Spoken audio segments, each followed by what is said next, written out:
Hey everyone, Anthony Mazzola with Holt Cigar Company, and today we're going to be reviewing the Hemingway Classic by Arturo Fuente Cigars.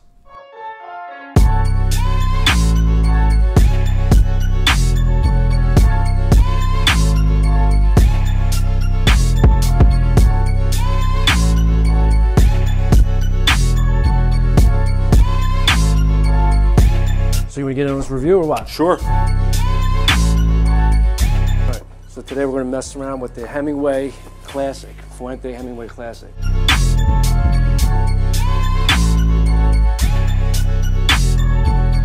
When's the last time you smoked one of these?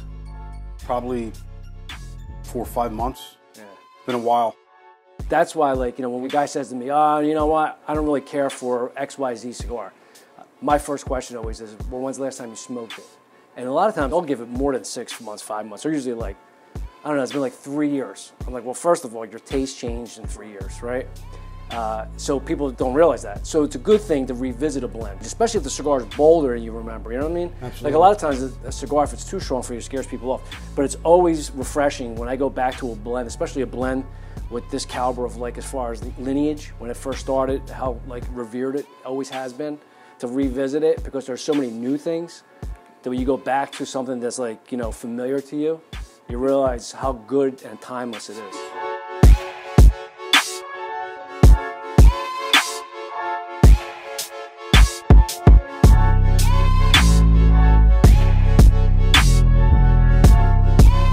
So, story goes, and I might be wrong about the year, but I know it's early 80s. I was in high school, maybe 83. Carlito starts tinkering with the notion of making this perfecto shape, which the Hemingway is, so he goes to the Dominican Republic, finds these old molds and old forms, and being an old soul, Carlito, even as a young man, decided to make a blend that not only was an elevated blend of what he already had on the market, he wanted to do something a little bit more special for the reserve tobaccos.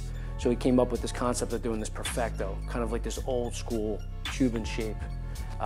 So it kind of innovated in that way, you know what I mean? Yeah. I think Fuente is one of those brands that probably came to you, as soon as you start talking to guys that smoke cigars, it's probably one of the first brands that rolled off their tongue, right? Yeah, I started in '98, and I believe one of my first cigars was an 858. 858, well, you started off really well.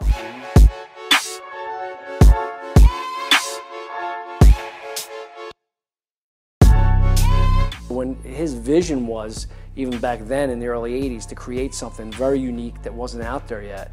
So, I remember, the first time I picked one up and I didn't even know where to cut it or light it. It was kind of intimidating to me, but I was intrigued by it because I had smoked the 858 before. The reason why I chose rum with this cigar, and today, we're drinking Zacapa from Guatemala to 23. But the reason why I chose it was because in my mind, this is a nostalgic cigar. So, we're smoking Fuente Hemingway Classic. The look of the cigar is very nostalgic, perfecto shape. It brings back, to me, visions of old Havana, And when you think about pairings and the original pairing with cigars, it was rum, right? So that's why I chose rum today. And also, I think it plays really well with the blend. I think, because the wrapper is Cameroon wrapper, has woody spice to it, but it has a nice inherent sweetness. And you get the sweetness from the rum. Right, so it kind of amplifies it. It doesn't contrast it. Sometimes you want that contrast. Sometimes you want sweet and you want spice, kind of counterbalance. Right. And then sometimes you want something like this where it's woody and sweet. There's obviously tons of spirits you could do. You could do Scotch if that's your thing. Yeah. Which I've done with this cigar before. Even some bourbons. You got to be careful with bourbons. Though. You don't want anything too aggressive. It's nothing too big. Softer bourbon with something like this. Yeah, you don't want high ABV. Right.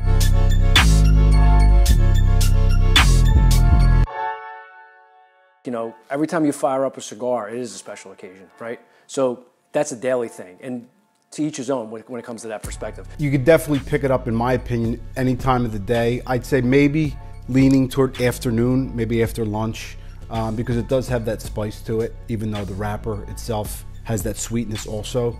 So even though the caliber cigar makes it a special occasion cigar, it's from a price point perspective and from a approachability perspective, I agree with him. It could be any time of day, and it's always nice to have a special occasion. I mean, the way I look at cigars, it's like, in my head, I always think it's for all of life's little celebrations, meaning that like it's ceremonial and about right timing. So when you sit down to smoke a cigar, the way to just broad stroke it is like it's always a special occasion when you fire up a cigar. So we good? Good. Did you enjoy yourself? Did. Yeah? Yo, listen, as Carlito always says, it's not just about the cigars, it's about the people. So, that's his saying, and I wholeheartedly agree with him.